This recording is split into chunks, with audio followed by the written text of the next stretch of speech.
Are you ready to have some fun?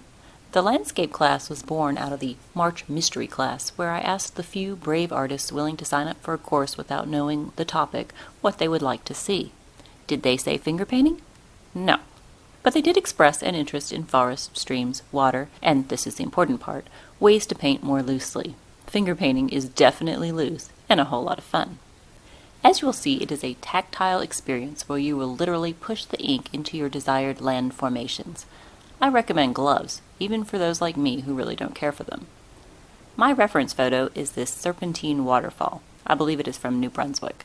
I took the photo but don't remember where I was. With careful masking and attention to detail, this could be a very elegant landscape piece. In this case, it was just fun. For the whites, I opted for Snowcap, and that is Ranger's opaque white ink. Snowcap and I generally do not get along well, as I like to pick at my paintings and readjust them. Snowcap prefers to be used once and left alone.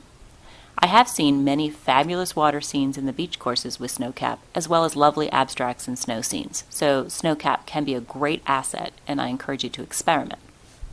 For this game or fun project, the rules are simple. Just drop the ink from the bottle and finger paint. No brushes or anything else. You'll see me reach for the brush and catch myself at one point, and midway through I do remove a wrong color with a paper towel. Note to self, distinguish the eggplant from the espresso. Those inky bottles look alike. Other than a brief waiting period for the first layer of ink to dry, you'll get to see the whole painting process at 4 times speed. It was surprisingly enjoyable. I hope you have fun too.